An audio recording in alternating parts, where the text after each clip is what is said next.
Galera, sejam muito bem-vindos a mais um The Byte. Nossa, faz um tempão que a gente não para pra gravar The Byte, porque Davi viajou, depois teve Gamescom Latam, enfim. Mas estamos de volta e bem empolgados, tá? Nesse episódio vamos falar da atual polêmica, que não é tão atual porque ela é onipresente, né? A polêmica de nível de dificuldade com Souls-likes. E agora a gente tem uma ênfase em Elden Ring com a expansão Shadow of the Erdtree. Vamos falar também de YouTube, que atualizou a política de privacidade para permitir a remoção de conteúdos que são gerados via inteligência artificial. E vamos falar um pouquinho também de Gamescom Latam, porque todos nós aqui do The Byte estivemos na Gamescom Latam e foi bem legal, apesar de ter alguns contratempos aí em relação ao Davi, que depois ele conta o que rolou. Meu Deus do céu. Mas essa é a pauta do episódio. Não se esqueçam de se inscrever aqui no The Byte. Vamos nessa.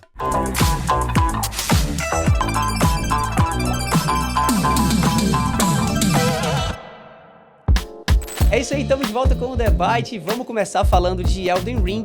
Mesmo o jogo tendo sido lançado há mais de 2 anos, ele continua sendo um dos maiores destaques do universo gamer, pelo menos no momento. Não só pela qualidade, né, e pelo fato da primeira DLC do game ter acabado de sair, mas também por conta da dificuldade do jogo. E é sobre isso que a gente vai focar agora. O próprio chefão da From Software, né, que é o estúdio de Elden Ring, ele veio a público, inclusive, expressar solidariedade aos jogadores que reclamam da dificuldade do game. Mas ele disse também que não pretende, em nenhum momento, baixar a dificuldade do jogo. Segundo ele, a dificuldade é parte da identidade desse tipo de jogo. Você concorda, Edu, com isso? Tipo, faz sentido jogo tipo Souls-like, ou Souls-like em si, né, ter que ser difícil?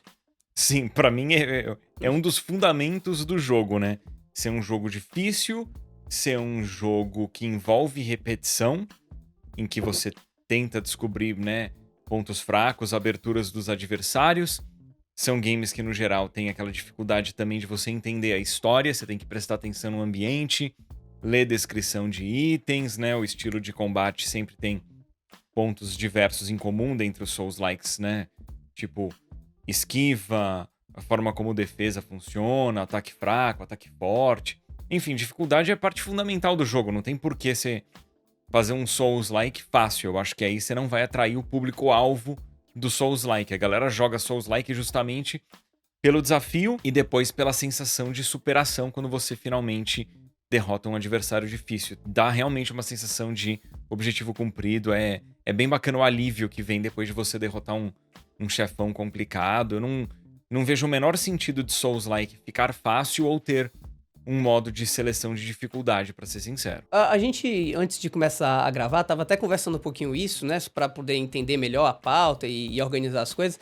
E aí um dos pontos que foi levantado foi a diferença entre dificuldade e acessibilidade, né? Porque assim, que o jogo tem que ser difícil e que isso é parte da identidade do game e tal, tudo bem, mas como que fica a questão da acessibilidade para pessoas, por exemplo, que precisam, por exemplo, pausar o jogo, né, Vandé? Por que é que você tem achado disso? Porque foi uma reclamação de muita gente, já que nem para pausar o game dá, se a gente tá falando especificamente de Elden Ring ou da maioria dos Souls-like, pelo menos da From Software, que é a responsável pelo jogo. Eu acho que é importante justamente dar esse contexto antes, e uma das razões que isso aconteceu, essa discussão voltou a ser em pauta, né, porque saiu a DLC, aí teve muita gente, inclusive alguns jornalistas e tal, que falaram, o jogo tá muito difícil, isso aqui é um absurdo, não sei o que, aí virou essa discussão, mas essa última semana teve uma creator, a Alana, que fez um vídeo de 18 minutos, no qual ela basicamente, assim, as pessoas estão acusando que ela falou, tem que ser mais fácil porque eu tenho filhos, e não é bem isso, né?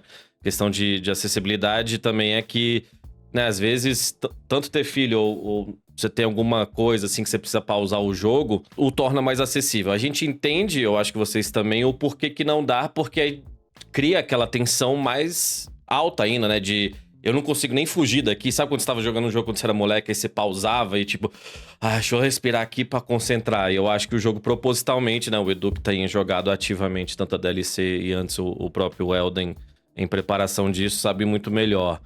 Mas assim, é basicamente esse tweet que tá rolando, né? Porque alguém postou, a gente pode deixar na tela.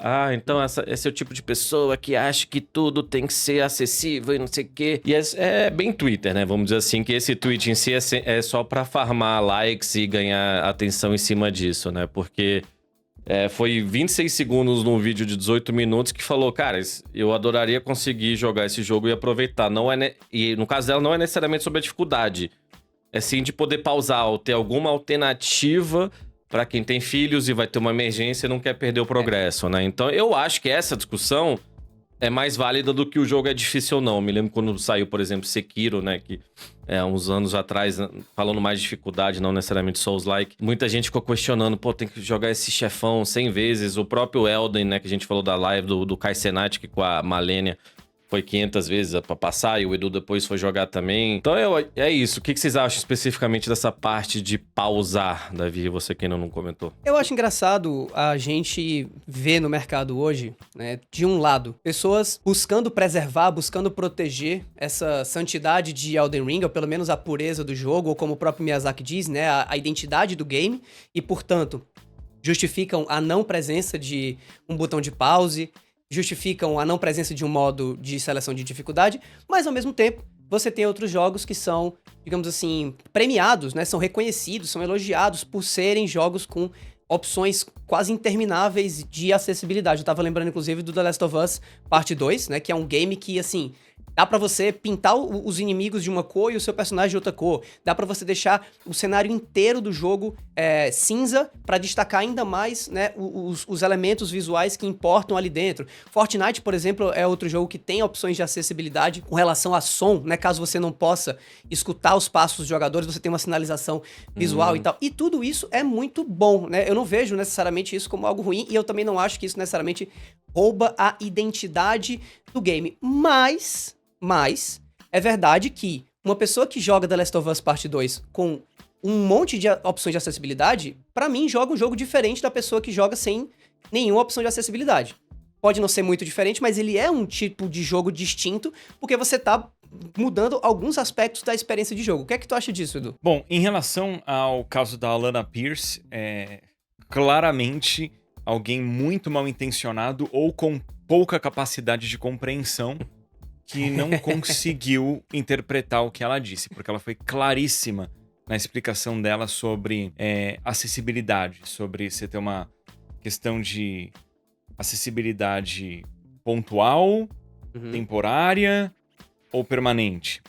O vídeo dela é excepcional, ela fez uma parte 2, eu recomendo que quem fala inglês assista. Com Elden Ring, por exemplo, eu não acho que um botão de pause iria mudar a dificuldade do jogo. Simplesmente seria algo pra te permitir fazer uma pausa rápida pra uma necessidade do dia a dia, sabe?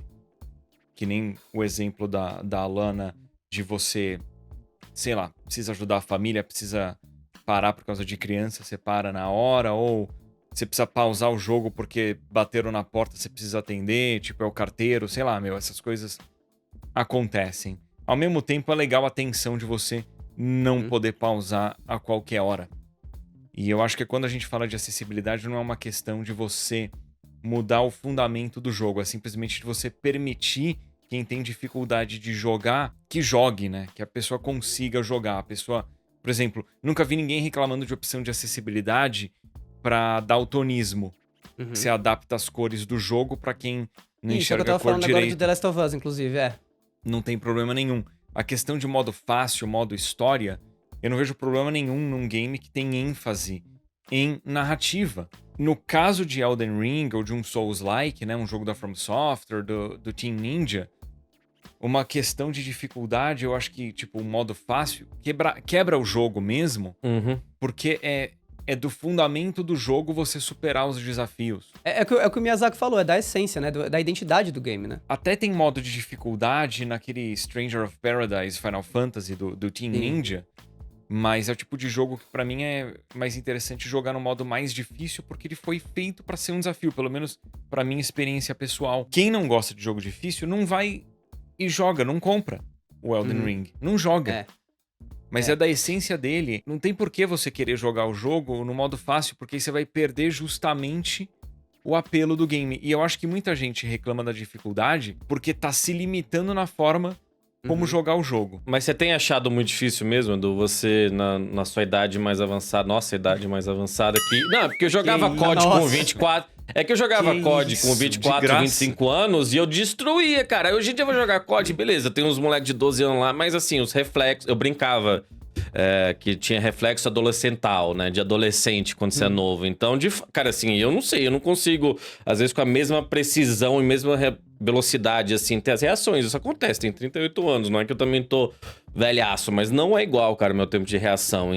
Mas assim, talvez você tenha mais uma experiência com esse tipo de jogo, de deixa eu atacar o boss desse jeito e ele faz isso. Você talvez tenha mais experiência como gamer, mas qual o nível de dificuldade? Que jogo você compararia? O próprio Elden era mais fácil, o original, do que... Como que tá essa... Eu acho que é importante a gente falar esses níveis, assim. Você jogou Sekiro, você jogou Dark Souls, você jogou...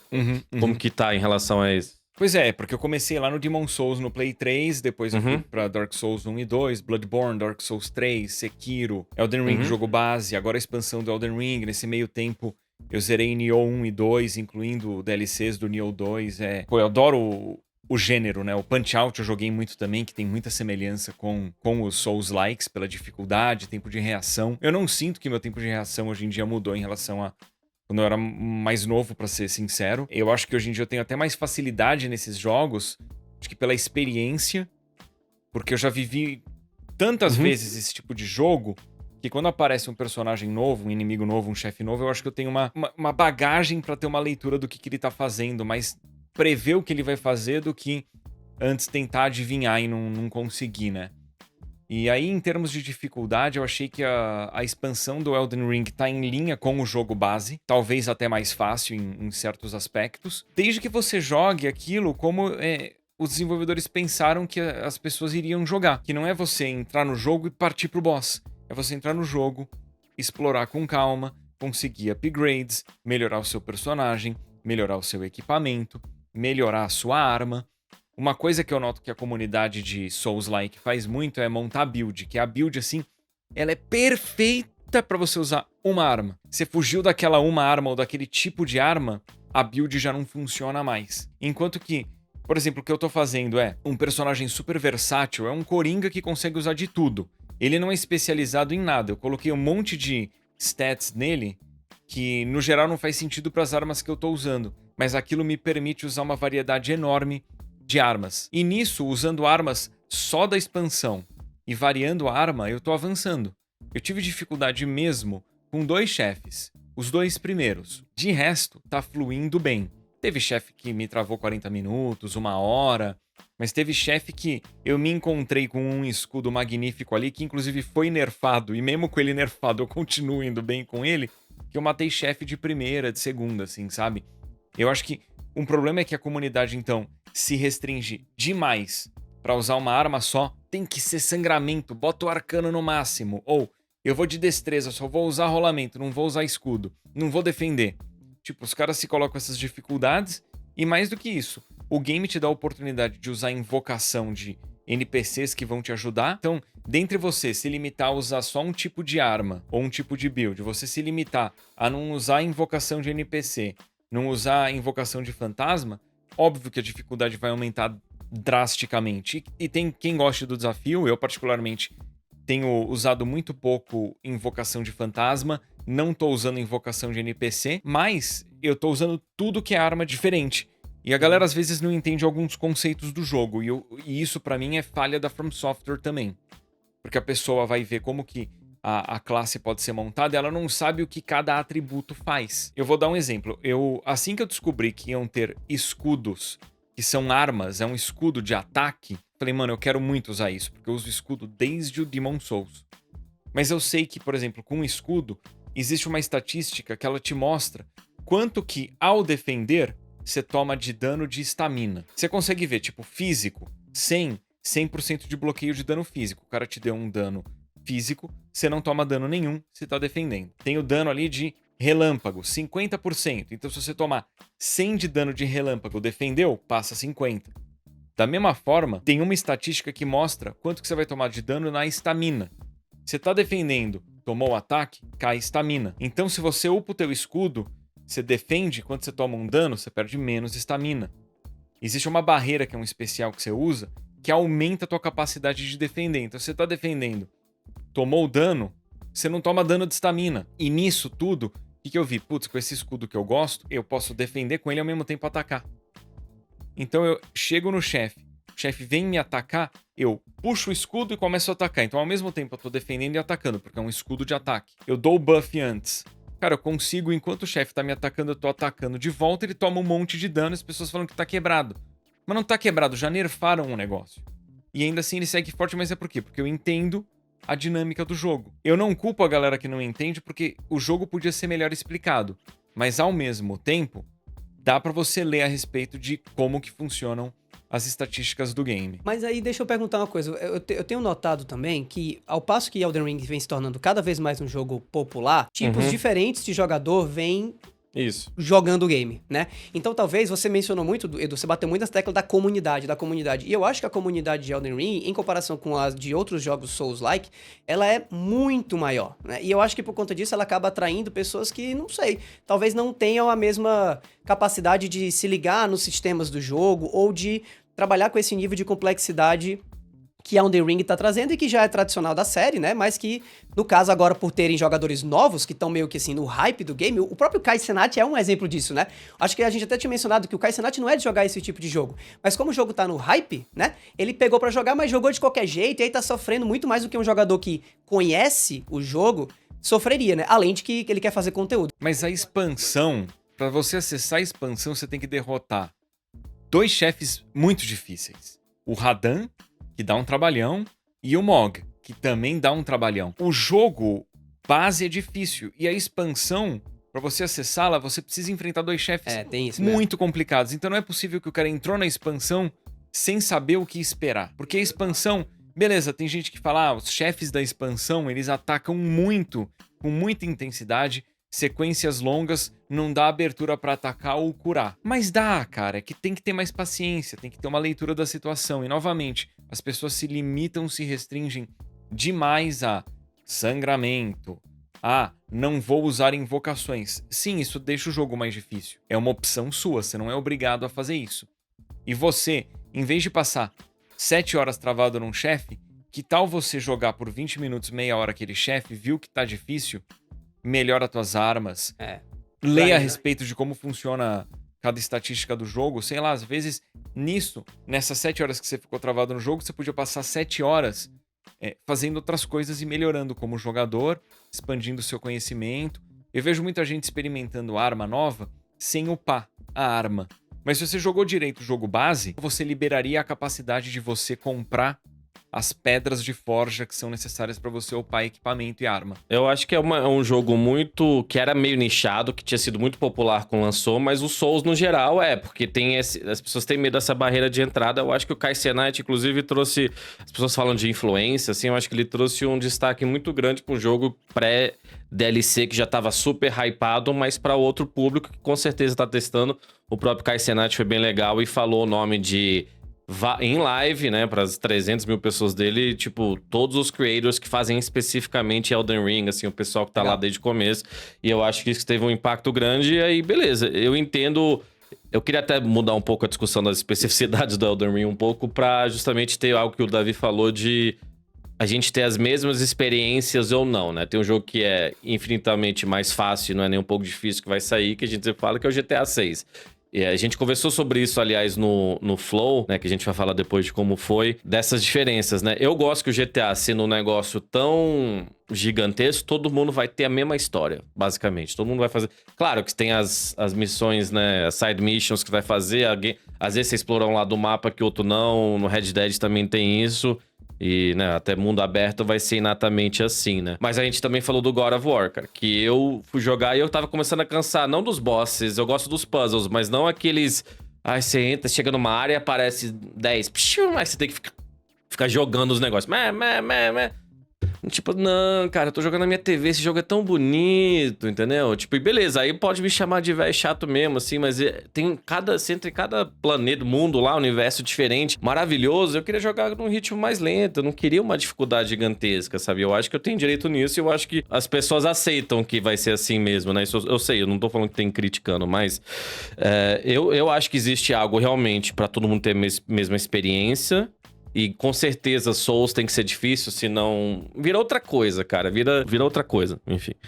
E o GTA não, é uma coisa muito mais mainstream também. Então, não sei. Mas eu sou do tipo de, cara, eu tô a fim de relaxar e eu não quero me estressar.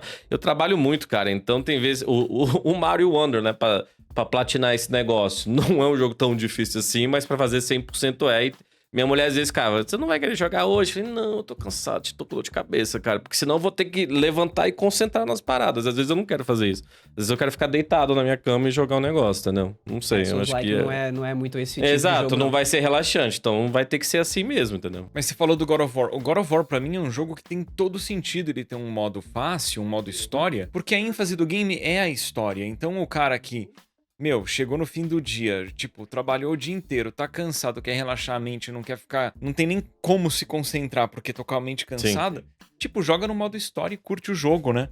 É que eu acho que justamente o apelo do Souls-like é a superação do desafio, né? Então quando você elimina o desafio...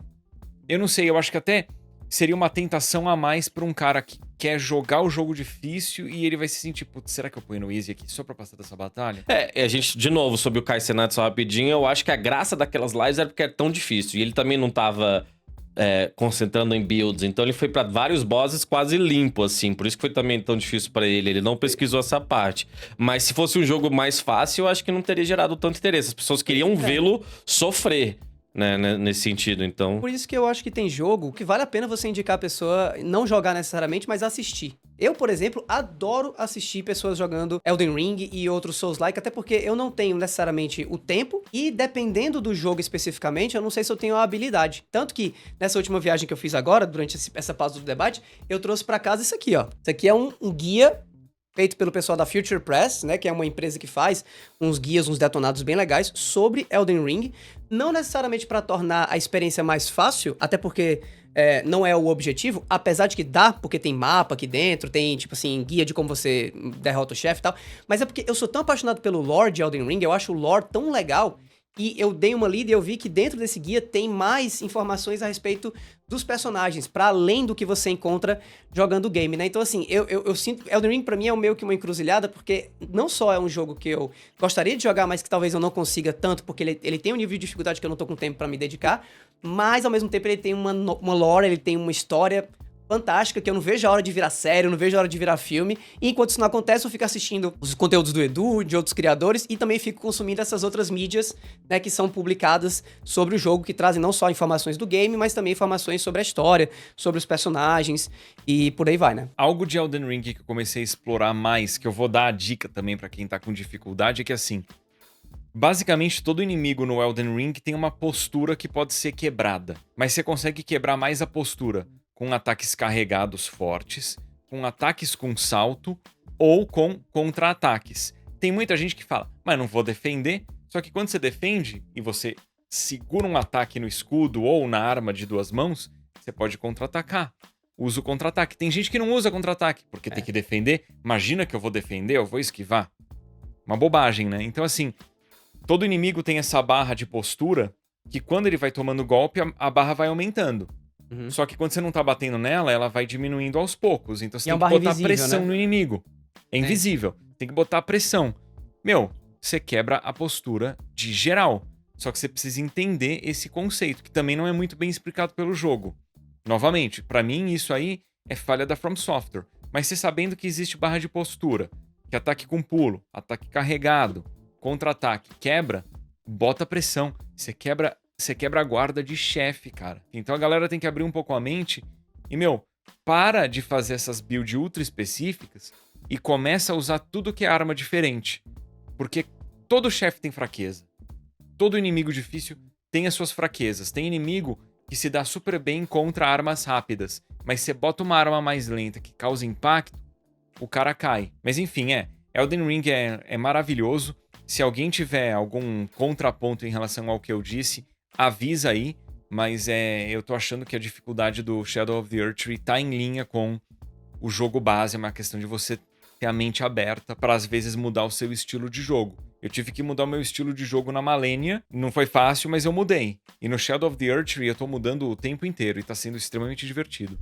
Galera, partiu agora pro Boletim Nuvem. A Nuvem é nossa grande parceira aqui do The Byte, é uma publisher brasileira, revendedor oficial de chaves você quer comprar um jogo aí de PC, quer jogar um game de Xbox, PlayStation, Nintendo, os preços deles são excelentes e, novamente, é uma revendedora oficial de chaves. E se você é criador de conteúdo, a Nuvem tem também um programa próprio aí de apoio para criadores. Dê uma olhadinha no site que vale a pena. Num episódio futuro a gente traz mais informações a respeito disso. Enfim, agora vamos falar sobre a atualização da política de privacidade do YouTube. Davi. Pois é, meio no pianinho, né? Assim, sem alarde nem nada. O YouTube implementou no mês passado, agora em junho, né? Perdão. Nossa, eu ia falar e ele mesmo percebeu. Pra quem não vê desde o começo, não entende, mano. Davi não sabe falar junho. Deixa quieto, piada interna. Bom, então, em junho, ele lançou uma nova política, uma mudança, na verdade, na política, que permite a remoção de conteúdos criados por inteligência artificial que acabem imitando a aparência ou a voz de uma pessoa, né? De maneira resumida, assim, como é que isso vai funcionar? Para que o conteúdo seja removido, né, para que você chegue lá e autue aquele conteúdo, é necessário que ele seja considerado alterado ou feito de maneira sintética e que haja alguma confirmação na identidade da imagem da pessoa afetada por esse conteúdo. Ou seja, você não pode sair dando, digamos assim, notificação em conteúdo que você acha que é fake se você não tem relação direta com a pessoa que está sendo afetada, né? Por enquanto, pelo menos essa é a Quem é política. Afetado que tem que fazer a reclamação. Ou responsável por essa pessoa que foi afetada, né? Daí os pedidos de remoção, eles devem ser feitos exatamente pela própria pessoa afetada, como eu já mencionei, ou por representantes legais, especificamente em caso de pessoas falecidas, menores de idade e pessoas ou indivíduos que não têm acesso à internet ou não têm acesso ao YouTube. Uma vez que essa reclamação é feita e aceita pelo YouTube, o responsável, né, o acusado, ele tem até 48 horas para editar ou excluir o conteúdo em questão. Caso contrário, ele pode receber aí punições relacionadas a essa questão. É importante ressaltar também que os conteúdos que se enquadrarem na categoria paródia, sátira ou que tenham alguma relevância para o interesse público, eles podem estar protegidos dentro dessa situação, né? Inclusive para questões políticas, eu acho que isso vai ser bem relevante. Vandep, o que você tem achado dessa questão toda? A gente que bate muito nessa tecla aqui sobre IA, sobre criação de conteúdo, o que é que isso chamou a tua atenção quando você viu essa notícia? Foi uma notícia que ainda a gente está tentando entender como está funcionando na prática, vai funcionar na prática. A gente achou interessante levantar aqui, justamente porque a gente fala tanto de IA ou AI, né, dependendo como você fala. E é bom, principalmente para mim, uma grande coisa disso, é bom começar a ver regulamentação, começar a ver algum tipo de pushback, não sobre AI no geral, mas assim de, ok, você usou a imagem devidamente de alguém, agora a gente tem um caminho concreto para combater isso, né? Porque todo dia aparece, olha que doido isso aqui, né? No AI generativa, a gente fala no Twitter, aparece alguma imagem, algum vídeo de uns espaguetes dançando, pelo amor de Deus, olha que maravilhoso, isso aqui vai estar no Louvre um dia, e não sei o quê, ou alguém fingindo que é alguém, né? O Joe Rogan fingindo que tá promovendo um produto e parece que as coisas só estão, né? Dá vontade de falar, tira da tomada tudo aí, né? Mas assim, obviamente a AI vai ter um papel grande, obviamente a AI tem que ser usada de uma forma muito responsável. Pra mim tem que ser de uma forma complementar, por isso que eu também critico tanto a AI generativa, né? Tipo, a gente tem artistas já, tem que ser um negócio pra facilitar o trabalho de artistas, de criadores de conteúdo, como é isso. Inclusive, eles lançaram uma outra ferramenta que dava pra você ir lá e mexer no áudio, se você, caso tivesse um copyright, né? Mas agora lançou uma ferramenta que é apagar a música, assim. Ele identifica o que tem copyright, ele vai lá por AI, justamente por isso que eu tô mencionando, e apaga, entendeu? Então, assim, obviamente, vai ter um papel muito grande, mas eu fico feliz que pelo menos a gente tem algum tipo de começo de regulamentação, claro, de uma empresa privada como é o YouTube, para combater isso, né? Porque senão, com a melhoria, a curva tecnológica cada vez mais, né, estreita. Então, com a melhoria disso, a gente não vai ter nada pra combater e do nada a gente realmente não vai saber diferenciar. Porque agora é muito bom, né? Essas imagens são reais, nossa, impressionante. Inclusive, antes de jogar pro Edu, recentemente eu tava em casa e o Edu mandou uma mensagem. Você tá vendo isso aqui? É o nosso queridíssimo Funk Black Cat numa live. Temos uma novidade, meus amigos. Temos uma novidade. Parabéns, Funk. Parabéns, Gabi. Quero ser padrinho. Caralho, funcionou! Meu Deus! E aí depois eu conversei com o Funk. Ele gravou 1 hora num né, num serviço que o Edu também já usou. Então as donations estavam saindo na voz do Funk Man por AI, ele ganhou uma grana e foi legal, mas ele mesmo falou que ficou meio assustado e vai testar de formas diferentes, não vai aplicar isso, então pode falar, Edu. Então, sobre o YouTube atualizar a política de privacidade ali, eu acho importante isso, porque a gente vai ter, pelo menos, como combater vídeo fake, né? E eu acho importante também alguns conteúdos estarem protegidos. Se você tá fazendo um vídeo sobre educação para você informar as pessoas de que existem vídeos falsos, você pode usar, por exemplo, sei lá, o Barack Obama numa gravação real, mostrar uma falsa, explicar que a falsa é falsa, enfim. Você consegue ter uma possibilidade de educativa ali. Então a gente precisa ter uma certa proteção também em relação a conteúdo gerado via AI. Em relação ao que o Funk fez, o Funk usou um serviço chamado Eleven Labs, que é o mesmo que eu usei para fazer a faixa extra de áudio em inglês em vídeos que eu disponibilizei com múltiplas faixas de áudio no canal BRKS Edu. Lá você consegue clonar a sua própria voz e fazer a sua própria voz ler o conteúdo que você digita lá. Na prática, para mim, eu percebi que é mais fácil, mais rápido e melhor eu gravar minha própria voz que usar aquele sistema para fazer dublagem, porque a dublagem exige muita revisão, porque muita frase sai lida de uma maneira meio esquisita que não soa natural. Mas para quem não fala inglês, por exemplo, de repente você pode fazer uma versão tua falando inglês, o que fica bem interessante.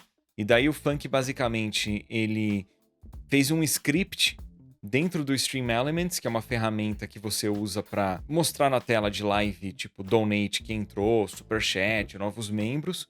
Ele fez a interface ali de uma forma que chegava um superchat, o superchat era lido pela voz clonada dele mesmo. O que foi engraçado, bizarro e assustador, tudo ao mesmo tempo, né? No meu caso, inclusive, eu tenho usado uma voz para ler donate, mas eu não fiz uma interface com AI, eu tô usando uma voz normal, que de qualquer forma tem inteligência artificial por trás, mas é uma voz padrão que eu usava em 2017, 18, sei lá já. E é bem interessante. Sobre inteligência artificial generativa que fala? Generativa. Novamente, eu acho que é uma ferramenta que tem muito potencial, que deve ser usada com responsabilidade.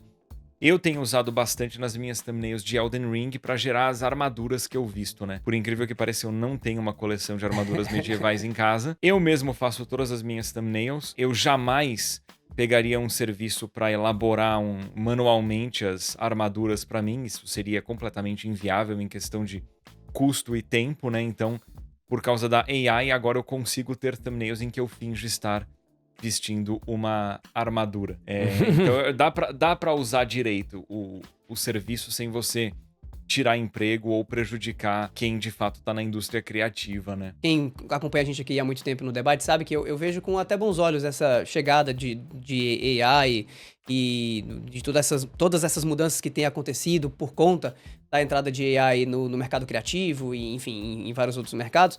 E eu bato muito na tecla de que quanto antes a gente puder aprender mais e adotar mais o uso de IA no nosso trabalho, melhor pra gente, né? E eu acho que em casos como esse que o Edu mencionou, é aí onde eu vejo os melhores casos, né? Ou no caso do Funk também, né? Onde você tá usando a IA pra aumentar ainda mais o potencial do teu trabalho, né? O Edu tem a capacidade agora de tornar as thumbs dele ainda mais interessantes, né? Ele inclusive me mostrou ao vivo como é que ele faz, é muito legal ver o quão simples, ao mesmo tempo, né, que, digamos assim, inteligente é a utilização por parte dele da IA, né? Não vamos aqui entregar necessariamente como é que você faz, Edu, mas é bem legal, foi uma sacada muito bacana, ao mesmo tempo que, com certeza absoluta, eu acho que o Edu vai concordar, se houvesse uma maneira de fazer isso de maneira mais profissional mesmo, né, tipo assim, ter um figurino com várias armaduras, você poder tirar essas fotos, o trabalho ficaria melhor, né? Mas a questão não é você tá se pautando pelo melhor possível, mas você está se pautando por aquilo que é viável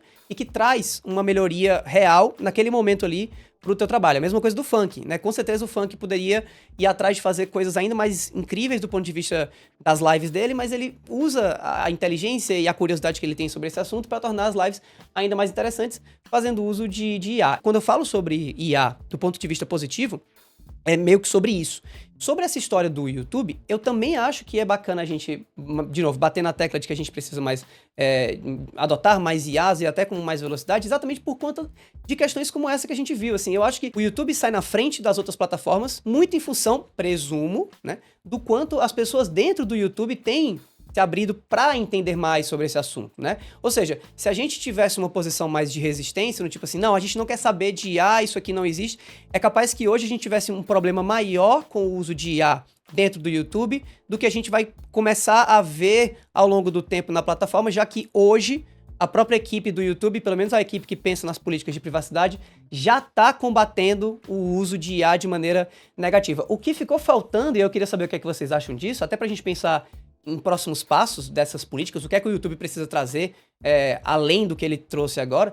O que ficou faltando para mim foi que eu não achei que essa mudança resolve o principal problema que o YouTube está tendo hoje, que é com a criação daqueles canais feitos quase que completamente através de IA, onde eu não tô roubando a voz nem a identidade da pessoa, eu tô roubando o conteúdo de outros canais, né? Eu posso estar entendendo errado o que eu li a respeito dessa política de privacidade, mas eu não acho que esse tipo de conteúdo, o conteúdo que eu criei no meu canal, que outra pessoa foi lá e copiou e colocou num canal que ela criou, 100% de IA, eu não acho que meu conteúdo está protegido através dessa mudança nas políticas de privacidade. O que é que vocês acham a respeito disso? O Vandep aí, depois o Edu. Então, é até engraçado você mencionar isso, porque se tem uma coisa que a gente recebe lá na caixa comercial que eu tenho com o Edu lá, é canal gringo roubando seus vídeos. Eles acham que é alguém fazendo, porque o Edu tem um canal em inglês que ele replica os...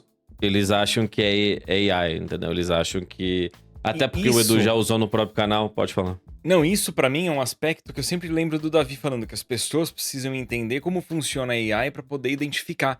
Porque as pessoas acham que um conteúdo que é legítimo meu, que tá num outro canal, que eu não divulguei, ok, mas acham que um conteúdo real foi gerado via AI.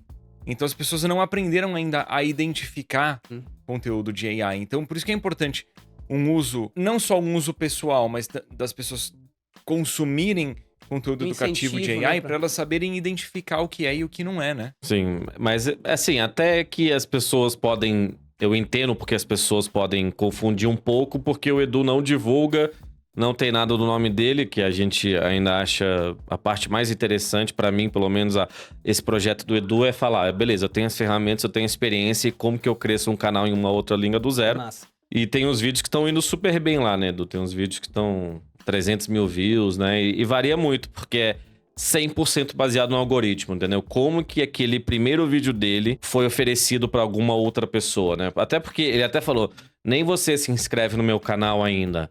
Deixa eu começar a lançar vídeo, porque talvez ele identifique que você tá inscrito no meu em português e nesse... E aí começa, vamos ver como 100% organicamente a gente faz.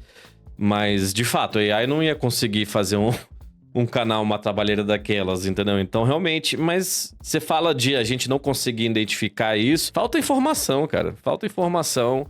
A gente só vê coisa de AI no geral, assim, qual que justamente aparece no Twitter, uma imagem revolucionária, olha, com um avô e um neto aqui, com um cachorro, e não é verdadeiro. Eu falo, tá, mas qual que é o benefício disso? O que a gente tá ganhando com isso, tá ligado? Tipo, ainda mais vídeo, assim, tem o Ray William Johnson, né, que era um dos primórdios do YouTube, que fazia um programa, ele era um dos maiores YouTubers, assim, vamos dizer, 2010, 2009, 11, e agora ele tá no TikTok. E ele faz um TikTok por dia. E ele diz que faz tudo, aí ele conta, né, true crime, coisas de crime, alguma história interessante. E aí as imagens complementares são por AI, né? Ah, temos o Joãozinho que tem 30 anos, tá na cozinha dele. Aí você vê que é uma imagem de AI. Obviamente, eu acho que o Ray William Johnson podia pagar um artista, então, mas eu não tô necessariamente criticando porque é uma rotatividade, assim, é uma produção muito alta, entendeu? Então ele chega, escreve o roteiro, deve jogar no chat GPT alguma coisa, essas imagens aparecem pra ele, é claramente AI, então tudo certo, né? Mas eu queria, não sei se dá pra ter uma marca d'água no conteúdo que é AI, entendeu? Não dá pra ter alguma coisa que identifica. Como que a gente vai globalmente identificar um conteúdo AI? Vai ter algum serviço, vai ter algum software, vai ter algum próprio AI que vai identificar que é do próprio tipo, entendeu? Mas a gente precisa ter sinalizações. A gente não fala de sinalizações de publicidades aqui. O Edu não posta o negócio, você tem que sinalizar dentro do aplicativo, tem que meter o hashtag publi, tem que falar no vídeo corretamente. A gente, mesmo perdendo alcance, mas a gente trabalha com transparência. Por que quem usa AI e ainda mais quando evoluir a ponto de ser indiferenciável, por que não vai ser assim, entendeu? E pra mim a grande coisa é eu ouço meus amigos artistas, eu ouço artistas nas redes sociais. Vocês estão roubando o nosso trabalho. A gente tá numa fase da economia mundial, onde tem poucos empregos, tem pouco dinheiro, e vocês estão roubando. Já é difícil ser artista. E eu quero que hajam mais artistas. Existe um movimento anti-arte que eu não consigo entender, né? A arte não é importante, não precisamos ter artistas, precisamos ter mais advogados e já tem bastante, gente. Já tem gente passando a OAB assim, como se fosse balinha, entendeu? Então... Não, artistas têm seu papel em como a gente se sente, no que faz sentir. Vocês nunca sentiram uma música, ouviram uma música e sentiram alguma coisa? Eu vi um tweet, estou louco pra ver o primeiro Grammy ganho por um artista AI. Eu falei, o que você tá falando, cara? Entendeu? O que você tá falando, cara? A AI é da hora, vai ter bastante utilidade pra gente, mas vamos diferenciar. Não vamos substituir as pessoas, vamos... ajudar, complementar, vamos passar aquele trabalho assim que ia ser de horas pra fazer um negócio simples, vamos, né? E aí o artista vai em cima e pode complementar, não sei, cara, mas a gente precisa ter alguma sinalização. Então parabéns, YouTube, porque eu acho que a gente tá no caminho certo. O YouTube, ele tá começando... É que não é obrigatório ainda, mas a ideia é que isso eventualmente seja algo obrigatório. Mas quando você vai dentro de um vídeo e entra na parte avançada... Embaixo de onde você faz a marca de se tem conteúdo publicitário ou não, tem a parte de conteúdo alterado. E você pode marcar sim ou não. Isso não é obrigatório ainda, mas a ideia é que em certo momento o vídeo que é gerado via AI, ele vai ter o aviso. E daí esse aviso ele vai variar. Tem um aviso mais discreto num conteúdo que é uma lista feita por AI. Mas se for algo que é mais pesado, que envolve um assunto um pouco mais sensível, o aviso vai ser maior, mais explícito. E eu acho bem importante isso, porque eu já contei isso. Quando eu tava pesquisando soundbar pro meu PC, eu tava fazendo uma pesquisa muito específica. Todos os resultados de vídeo que eu encontrava no YouTube era só AI. Só AI, o cara lendo tipo, as especificações do produto. Eu leio a especificação do produto, eu entro no site oficial e leio melhor. É isso mesmo, cara. Review no YouTube, se não são aqueles nomes comuns, tá virando isso. Eu tô me mudando, fui comprar uma lava e seca, fui comprar uma geladeira, fui comprar uma air fryer, fui comprando tudo novo. E eu tenho que ficar caçando, cara, conteúdo, tipo assim, de humano, velho. Eu entendo as características, eu já li aqui no Mercado Livre, Magalu, que seja, entendeu? Eu já li aqui, cara. Não... Me dá... Cadê? Por isso que eu falo de alma. Parece que eu tô falando... Ou de arte, como se fosse um negócio super filosófico. Não, cara. Eu tô falando que tem efeitos práticos na gente. Mas tudo bem. A Adobe, ela também tá trabalhando, assim como o YouTube, em maneiras de destacar quando algum tipo de criação é feita utilizando IA. Tava até dando uma olhada aqui no nome do termo.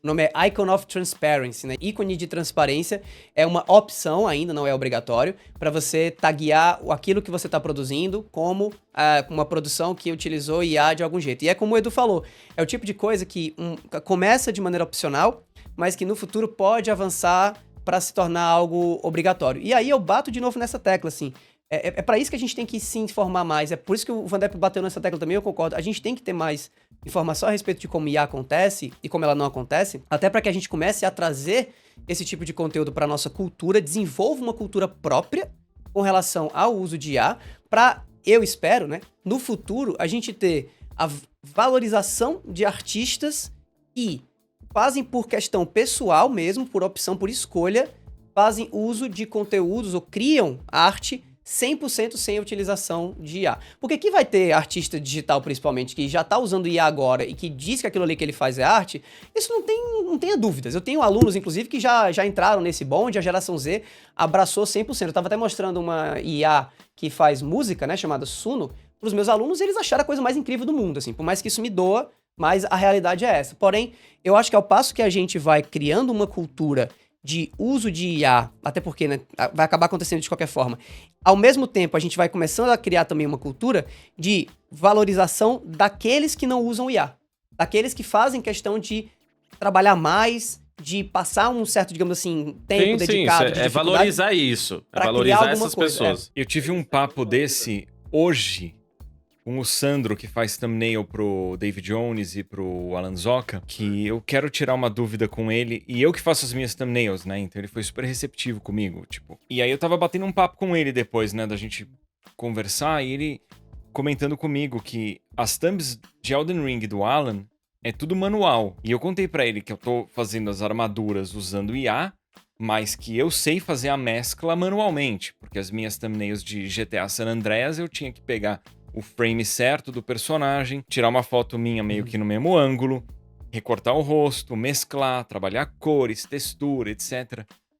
E cara, IA é legal, dá novas possibilidades, mas se você não tiver a técnica pra fazer algo do zero, se você só sabe via AI, eu acho meio problemático, porque você vai ser um artista pior do que você poderia ser também. E vai ficar tudo igual, provavelmente, né? Mesmo com a evolução da ferramenta, vai ficar meio com essa estética, com essa cara. Mas valeu, foi um bom papo e vai vir muito mais disso ainda. E vamos falar agora aqui no terceiro bloco do debate de Gamescom Latam. A gente sabe que o evento já aconteceu há algum tempo e tudo mais, mas como esse é o primeiro episódio que a gente grava depois, né, da Gamescom, que aconteceu no Brasil pela primeira vez, né, que antigamente era Big Festival, agora é Gamescom Latam, e nós estivemos presentes, uns mais do que outros, né, por questões de saúde que eu explico já já. Vale a pena a gente fazer um post-mortem aqui para passar um pouquinho as nossas impressões, o que é que a gente achou do evento, enfim, e da nossa experiência pessoal, mas também como debate na Gamescom. Vandé, por que você achou de Gamescom como um todo? Não só do ponto de vista pessoal, mas também como agente de talentos, né? Já que você levou bastante criadores, inclusive esse que vos fala aqui embaixo, né? Querido Eduardo Benvenuti, para participar e fazer várias publis legais lá na Gamescom. Cara, eu achei que foi interessante, eu acho que talvez a gente já tinha conversado sobre isso aqui, que existia, pelo menos subconscientemente, assim, do mercado, uma vontade muito grande de fazê-la dar certo. Daqui a pouco eu até falo da BGS e tal, e o porquê, né, que tinha esse movimento. E assim, eu achei legal, ela é menor que a própria BGS, não tava cheia, não tava lotada, mas mesmo tendo vendido todos os ingressos, isso eu achei legal, porque se você vai no fim de semana na própria BGS, é um mar de gente que você tem que parece ir de pavilhão para pavilhão, né, tipo, como se fosse uma sardinha. E eu achei legal. No meu caso, eu fechei uma parceria dentro da minha agência Google Play. Então, 7 creators que eu agencio, a gente fez meets and greets lá e foi legal. E eu nem sempre encaro esses eventos como uma oportunidade comercial imediata. O próprio Edu é um cara que fala, eu prefiro não fazer o meet and greet para gastar meu tempo com outras coisas. Vou acabar tirando foto com as pessoas de qualquer jeito. Mas acabou surgindo essa oportunidade. Tinha muitos dos creators que nem viriam, não moram em São Paulo, não iriam pro evento de qualquer forma, acabaram indo, gostaram. E assim, eu acho que grande parte disso, né, a gente também gravou o Flow, daqui a pouco a gente fala disso. E eu acho que grande parte disso é o pessoal. Eu gosto muito dessa parte de estar junto, né? Antes do Edu, ele mesmo perguntou pra mim, minha opinião, se valia a pena. Ele também falou disso no próprio Flow, de que isso dá uma reenergizada nele. Que vê as pessoas gostam muito do Edu, é muito legal ver pessoas que vocês não vêem há muito tempo, e sim, saem negócios daí. Muita gente veio falar comigo, inclusive muita gente, eu tô nessa há muito tempo, né, desde 13 anos no meu canal, e eu vou desde a BGS 2012, e né, já participei de vários projetos com outros creators e tal, e dessa vez, 90% das pessoas que vieram falar comigo, vieram falar do debate, foi bastante, então... Primeiro, eu queria agradecer vocês pelo apoio, assim, e fazer questão de elogiar um projeto que não é sempre fácil tirar do chão, né? Mas eu achei que foi legal, eu gostei dos dias que eu fui, muito corrido, mas eu não me senti mal, assim. A BGS tem alguma questão, pra mim, pelo menos, que eu vou e eu quero imediatamente ir embora, assim, entendeu? Mesmo trabalhando, eu não sei se é tantas vezes que a gente já foi lá, né? E a BGS não é a mesma coisa, mas vocês podem dar a opinião de vocês no evento, mas eu acho que vale a pena circular na comparação com a BGS. O que você achou, Edu, de tudo? Bom, nesse comparativo com o BGS, eu achei a Gamescom muito mais receptiva, pelo menos comigo, tá? Na minha experiência pessoal, na minha experiência... É pessoal, mas é profissional, né? Com BGS e Gamescom Latam. A Gamescom Latam foi muito mais receptiva, me receberam extremamente bem. Eu tô num ponto, eu não vou falar isso por estrelismo, pelo amor de Deus, mas assim, quando eu entro num evento, a demanda é grande. E a demanda é grande também nos ambientes em que, teoricamente, eu deveria conseguir relaxar ou descansar. Então, se eu entro num ambiente de creator, os creators me demandam. E óbvio Sim. que eu dou atenção. Mas eu preciso, em algum momento, conseguir parar quieto. Então, a Gamescom, assim, foi bem receptiva de conseguir me levar num canto em que eu, de fato, conseguia parar pra tomar uma água, pra relaxar, comer alguma coisa e ir ao banheiro, sabe? Coisa que na BGS é sempre complicado, porque eles faziam 1000 exigências pra eu pegar uma credencial de expositor para conseguir entrar no evento antes do evento abrir. Se eu não pegava dispositor, se eu não seguia as exigências da BGS e pegava uma de criador, eles reclamavam que dava muvuca. Então, assim, no caso da Gamescom, a gente não teve esse tipo de problema. Eu consegui atender muita gente. Eu fiz palco lá e as dinâmicas de palco foram bem divertidas. E atendendo as pessoas, você falou da questão de dar uma reenergizada, né? É uma inspiração eu poder ouvir das pessoas que me acompanham, que elas gostam de mim, sabe? Eu lembro que teve um cara que me marcou, porque ele me viu, e aí ele começou a chorar e me deu um abraço. Ele falou, nossa, Edu, você teve presente na minha vida num momento muito difícil. E eu, tipo, obviamente eu não fico feliz que o cara passou por um momento difícil, mas eu fico feliz de poder ter dado uma força pra ele, sabe? Então foi bem legal, assim. Aquele momento me marcou bastante. Mas foi bem legal, do ponto de vista profissional. Eu não fiz meet and greet pago, né? Mas eu fiz alguns voluntariamente, vamos dizer assim. Isso. Hoje em dia eu já me controlo bem nesses eventos pra não me expor demais, em questão de, tipo, saúde, né? De não fazer muita coisa e ficar sem voz, de eu não fazer muita coisa e ficar doente. Então eu tô bem fisicamente, e eu achei muito bonito o evento, os stands que eu consegui ver estavam legais, a dinâmica com o Flow foi bem legal. Aproveitei a viagem pra ir na casa do videogame, pra ir no Inteligência Limitada. Cara, pra mim, assim, foi um baita de um evento. Eu gostei muito, pretendo ir nos próximos. Esse ano não tá nos meus planos ir na BGS, eu vou pra Retrocon, porque é reciprocidade também, né? Eu particularmente achei muito massa o evento. Eu fiquei impressionado com o que o Van Depp falou agora, de que todos os ingressos tinham sido vendidos, porque eu achei No o fim evento... de semana, eu acho que dia de semana talvez não, mas sábado eu sei que talvez esgotado. Eu Sim. praticamente fui no final de semana, né? E eu achei o evento assim, não achei o evento vazio de maneira nenhuma, mas estava bem tranquilo pra andar. Bem tranquilo mesmo. Eu, pra quem não sabe, quando eu vou pros eventos, né, lá em São Paulo, já que eu sou de Fortaleza, eu geralmente vou acompanhando o Edu.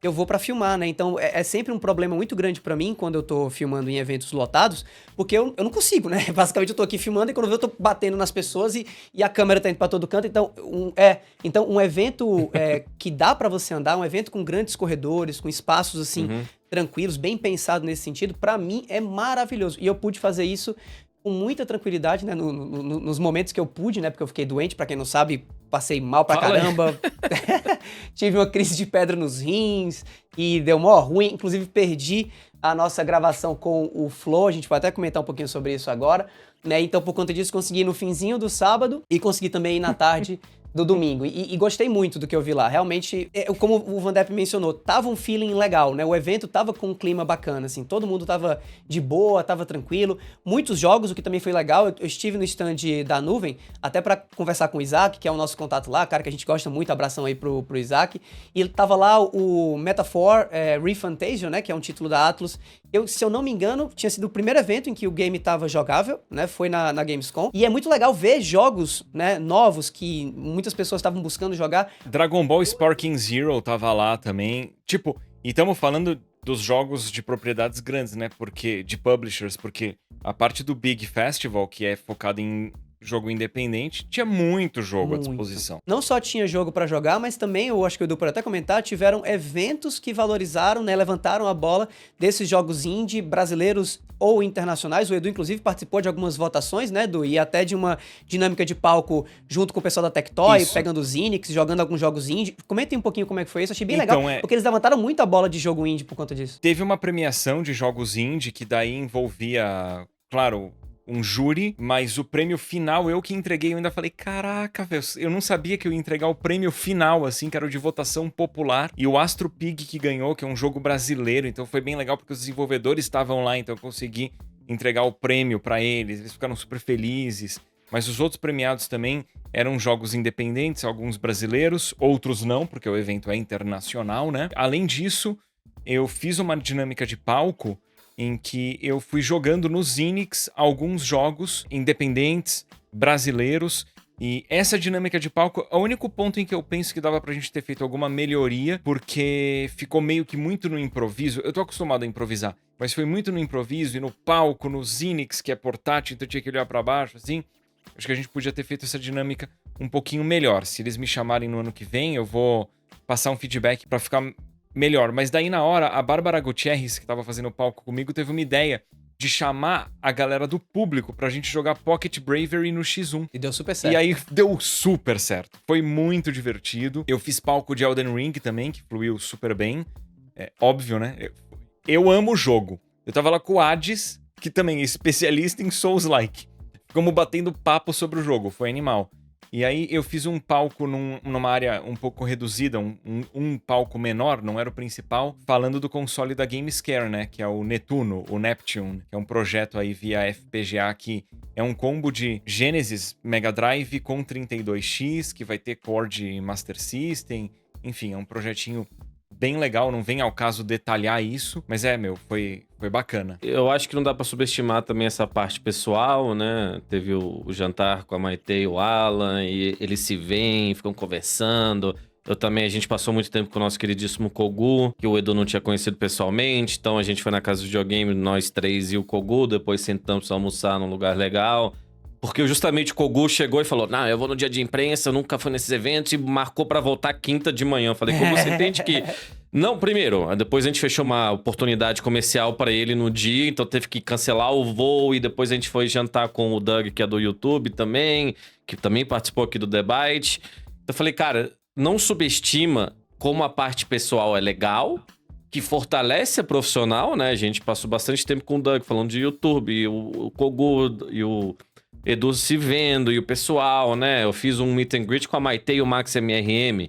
Eles ficaram conversando lá ao mesmo tempo. Quando que eles vão ter esse contato, sabe? Tipo, o Kogu e o Bruno Hatak, que é um cara mais novo, eles têm quase um conteúdo parecido, mas não é. Eles fizeram meet and greet juntos e ficaram conversando, sair pra almoçar nós três também nesse dia, eu, ele e o Hatak. E é muito legal essa parte, entendeu? Então deixa o espaço livre, a agenda vai se abrindo, a gente vai achar coisas pra fazer.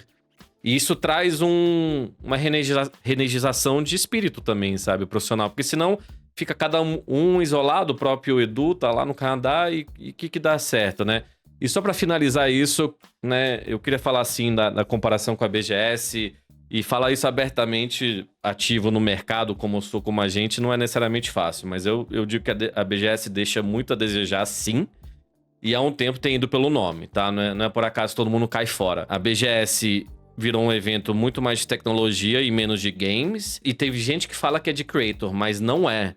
Creator não é tão bem tratado lá, tá? Creator tem que, às vezes, suplicar para uma credencial. Isso que a gente tem acesso através de um BRKS Educ, né? E mesmo assim, ele falou aqui. E por alguma razão, ele fica nesse meio termo, assim. Não tem as grandes publishers lá. Eu tava lembrando um negócio aqui, cara, como era jogar COD pela primeira vez na BGS, né? Que eu produzia conteúdo emocionante, disso. era incrível. Era tipo assim, e tinha um stand gigantesco da Activision. Em 2013, vou ver se eu acho essa foto também. Talvez a gente até mencionou aqui, foi eu, Edu, David Jones, Cross, o Made, Alex Costa, o próprio Hayashi, o pessoal... Foi a primeira coisa que eu negociei com uma publisher, sendo que foi de graça. A gente foi antes da BGS abrir pra capturar gameplay, então era uma oportunidade direta. O Loic, né, que agora continua na Activision, mas trabalha com a Europa, falou, não, beleza, vou conversar aqui com meus chefes, a gente consegue capturar gameplay pra vocês postarem antes do tempo, e vocês têm esse nível de acesso. E agora não tem nada disso, cara. Eu não vou pra BGS pensando em nada de games. Eu vou, trabalho com a Monster, vai ter stand lá. Então, a própria Rayana, quando a gente tava lá, vai fazer um negócio. A Hayashi tem uma coisa... Vai ser isso. Mas eu não penso, vai ser legal fazer um contato. E a Gamescom até que foi, entendeu? Até que foi bem mais isso. Parecia que tava todo mundo mais animado, entendeu? E só pra finalizar, assim, a gente gravou o Flow Games. Davi não pôde participar, mas foi muito legal. A gente agradece o convite deles. A gente deve fazer esse crossover do nosso lado também, eventualmente. E foi muito legal estar do lado do Edu num evento desses e tal. Mas foi legal, cara. Mas eu acho que deu certo, eu acho que vai ter mais. E é isso, né? Você tava falando que esses eventos são interessantes para você conhecer as pessoas pessoalmente ou reencontrar quem você raramente vê. Nesse aspecto, foi legal conhecer pessoalmente a galera da Nuvem, porque eu fiz um café da manhã com eles que foi super agradável.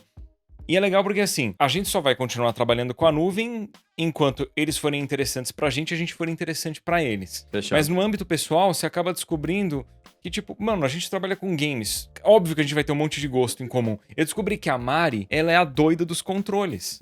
Então eu já Eu tô não sabia. separando meus controles aqui pra mandar foto. Eu falei pra ela, putz, eu tenho um protótipo de Steam Controller em casa, você precisa ver, não sei o quê. Sabe?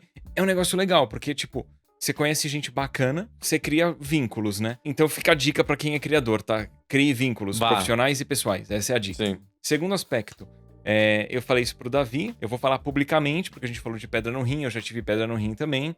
Eu deixei de ter pedra no rim depois que eu comecei, além de filtrar a minha água, antes de filtrar, ferver a água. Se você já teve problema de pedra no rim, começa a usar uma chaleirinha elétrica para você ferver a sua água, depois filtra. Isso resolveu o meu problema. Se resolveu o problema de uma única outra pessoa, eu compartilhar essa informação aqui, eu já fico feliz, porque a dor de uma pedra no rim, ninguém merece. Ninguém merece. Então, é isso. Espero que vocês tenham gostado do episódio.